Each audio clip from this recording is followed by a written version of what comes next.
Fletcher here. Hope everybody's doing okay. And as promised, I play some of my guitars and amplifiers here in LA and having a good time.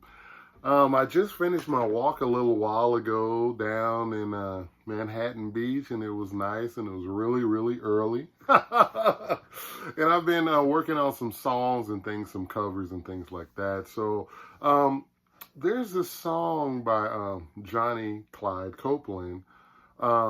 He didn't write the song. The song is called "The Nighttime is the Right Time," and many of you may know this from Ray Charles. But Johnny Copland done a version of the song, and the guitar part is incredible. I mean, it's in every aspect of this guitar part is Fatback guitar. This is the true essence of Fatback guitar.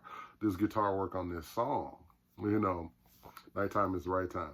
So I'm not all the way 100% sure if it's Johnny Copland playing the guitar, but I'm pretty sure it probably is Johnny Copland playing the guitar on this song. And it sounds like a Stratocaster and a neck pickup through like a Fender Bassman, brand new or something like that, or only, you know, a couple of years old. It's super clear, sort of like, you know, like Buddy Guy on Man in the Blues or something like that, you know.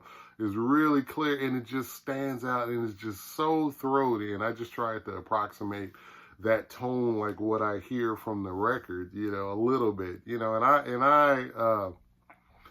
You know, I tried to play as close as I could to what I was hearing on the record, you know.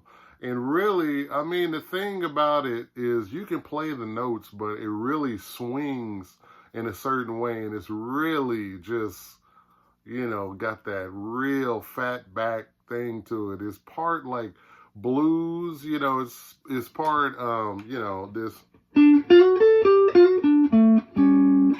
mean, it's pretty much all blues really, but just done with over this kind of,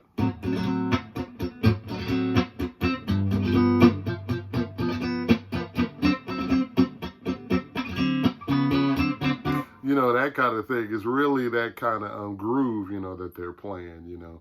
So when you kind of, that's the thing, this is sort of like my whole thing, you know. It's like I like incorporating these elements from different things that I've heard, you know. It's like collecting information from all of these different sources of just, you know, soul and blues and funky, like little things, you know, that you just pick up, you know, over the years, you know. And this is just something that I really love.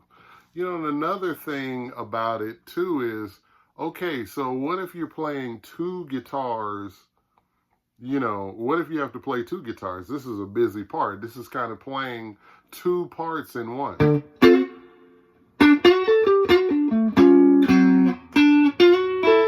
Sorry.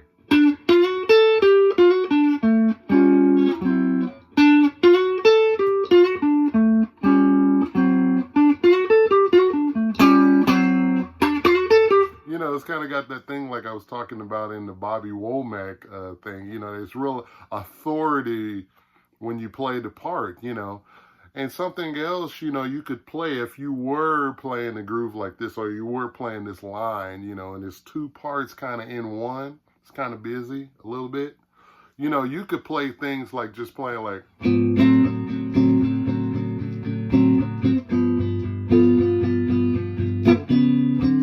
or,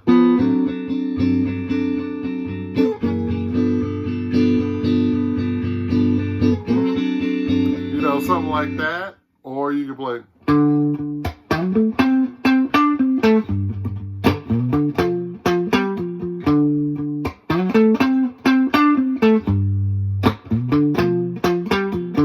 you know, something like that.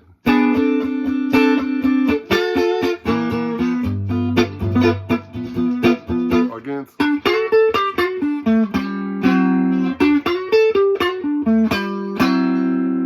See, that's the thing, you know. You got to have this music, you know. You got to really understand the genetic makeup of the music to be able to come up with different parts that fit. You know, it's not always just about the guitar, but what's gonna fit, what's going to make the most music, what's going to make people dance. Because when this music was created and people were doing it, you know, dancing was a big part of it. And it's not so much these days, the dancing element of it, but I always want to play like people are dancing, you know, because I grew up playing church music where people danced and shouted in the church, you know, and then I played a lot of backyard parties and a lot of clubs and things like that where people were out on the dance floor. Even when I played, you know, Cafe Boogaloo and the Blue Cafe, you know, a lot of people were dancing. You know, I was playing with Linwood Slim, you know, they do the swing dancing and stuff because that was popular at the time. You know, a lot of these groups like Brian Setzer and different stuff. And I would play at the Derby and different places with Linwood Slim and Mark Tortorici, who's no longer with us, and different people. And we would play like a lot of swing music, you know, because it was popular at the time. And I wanted a gig and I wanted to play and learn about this. So remember, you got to dance, you know, you got to play things to make people dance and not just think about guitar parts for the sake of guitar parts and things and what you think will be cool. You know, you got to kind of understand the makeup of these different parts and kind of just work on, you know, just making it flow and being assertive with it and making it swing, stuff like that. So that's all for today. I'm playing this Rutters Telly, and I played it on my Hold On record for half the record, more than half maybe, for anything, you know, like I played, you know, I played that, and what was it? You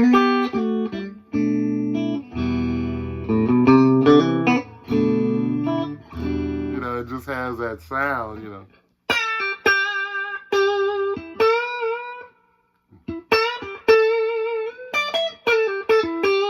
That real kind of poppy, bright sound, you know. I mean, I just really like it. I mean,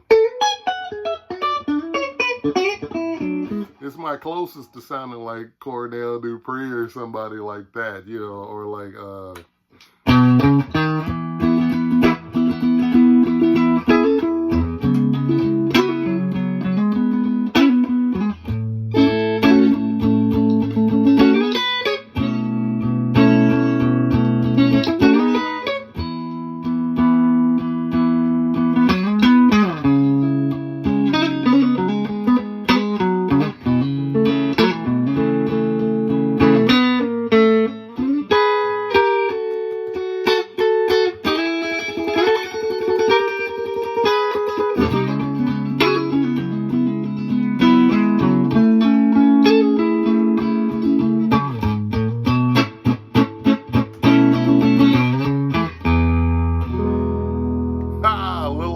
but you get the picture. All right, hope everybody's doing good. And I'm going to stop it right now and start working on singing. All right, talk to you soon.